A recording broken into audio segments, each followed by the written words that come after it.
लो जी कसरे सुल्तान ये दारुल रहमत बस्ती दियां लाहौरियां दी गली कहलांदी है।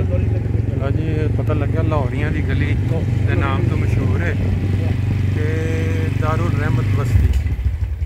क्या मैं क्या कि रबवा आए हैं, अच्छा मौसम है और की कहते हैं फिरदियां टुरदियां लोगों उन्होंने घर जोड़े ने बाहर बैठे कई उन्होंने दिखाते जाइए आराम के नाल। बहुत सारी दुनिया जी साड़ी दूजिया मुल्कों आबाद है उन्होंने मौका नहीं मिलता इतने आने का, तो अपना आके देखे चलो इसे बहाने देख लैनगे।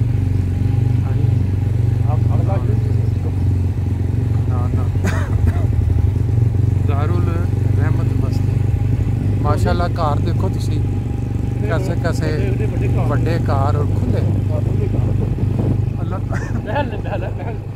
अल्लाह ताला दियां जड़ियां सारियां नेमतां या फजल है देखो किस तरह नज़र आ रहे हैं। खुदा ताला ने अहमदीयत के उत्ते या अहमदी लोगों के उत्ते कैसे कैसे फजल फरमाए ने। उन्होंने उस मैदी को मन्निया जोड़ा एक सी ने कहा कि अल्लाह ताला ने मैनू भेजा तो उस टाइम पूरी दुनिया मुखालफत, लेकिन अगों फिर जेड़े जेड़े ने ईमान लैंदा उन्होंने औलादा जड़ियां ने फल खा रही हैं। यह सारे घर जोड़े तुम देख रहे जाना ये सब उन्होंने औलादा उन्होंने बजुर्गों दी औलादा ने जिन्होंने अपना की कहते हैं कि भी एक सड़क दारुल रहमत की एक गली हूँ इसका पता नहीं मैंने। दारुल रहमत केड़ा जी है? राजे की मंजिल माशाल्लाह गुलाम अच्छा बैतुल नासर देखो मस्जिद दारुल रहमत घर भी ठीक है। लो जी अपना मकानात जोड़े ने पिछे असी देखा गुलाम रसूल राजे की साहब का मकान बुजुर्ग ऐसे जिन्होंने पूरी दुनिया पूरे एमपी बड़े जानते हैं उन्होंने वाकयात तो कितने दुआ को। बाकी फिर अगे चलते चले जाओ गली अगे वो परला फिर दारुल रहमत का परला हिस्सा किनारा बिच विरासी ग्राउंड है। मैनू लग रहा कि ग्राउंड नहीं मंडी वाला ग्राउंड ये कितने कलर होंदा सी इत्थे बहुत असी भी इत्थे क्रिकेट का मैच बाज़ इमारत कैसे कैसे घर यार वज बन चुके हैं। कोई बंदा जोड़े बंदे इतने नहीं आए कदे देख के हैरान परेशान हो जाएंगे बाहर के मुल्कों। खुदा ताला ने क्या देखो क्या बात माशाअल्लाह। हाँ मैंने पता मैं कि लास्ट टाइम जो आया ना उदों अजे बिल्डिंग इत्थे तक नहीं सी पहुंची।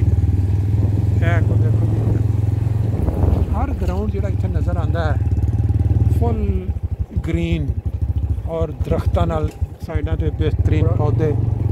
है जरा ना ताहिर इंस्टीट्यूट जिथे दवाई मिलती है होम्योपैथी वो बन रहा बहुत ही अरसे तू और ये इन्नी खलकत आके फ़ायदा उठाती मुफ्त।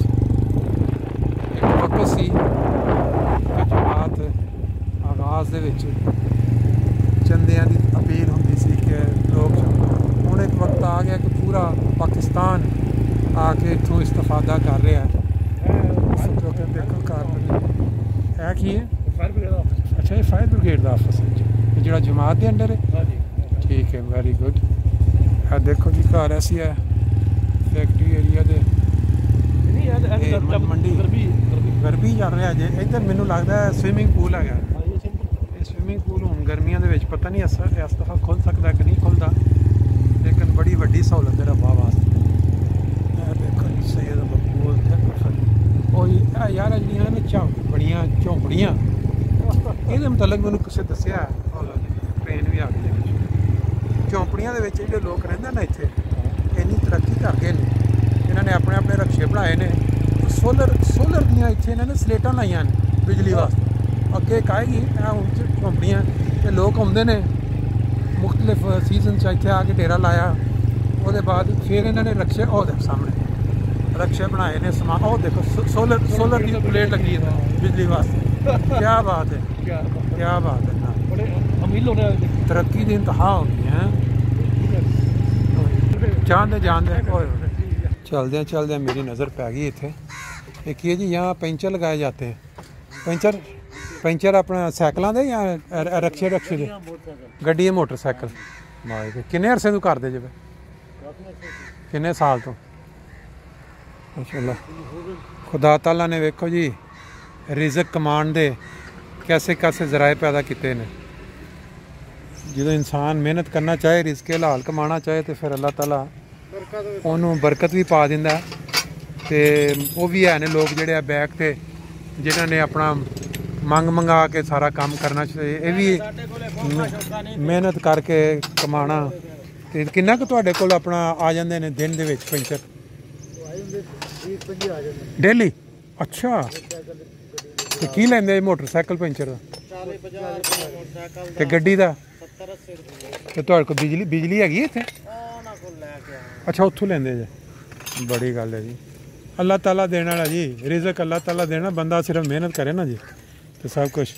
अच्छा माशाल्लाह, नहीं बहुत मेहरबानी। मैं तो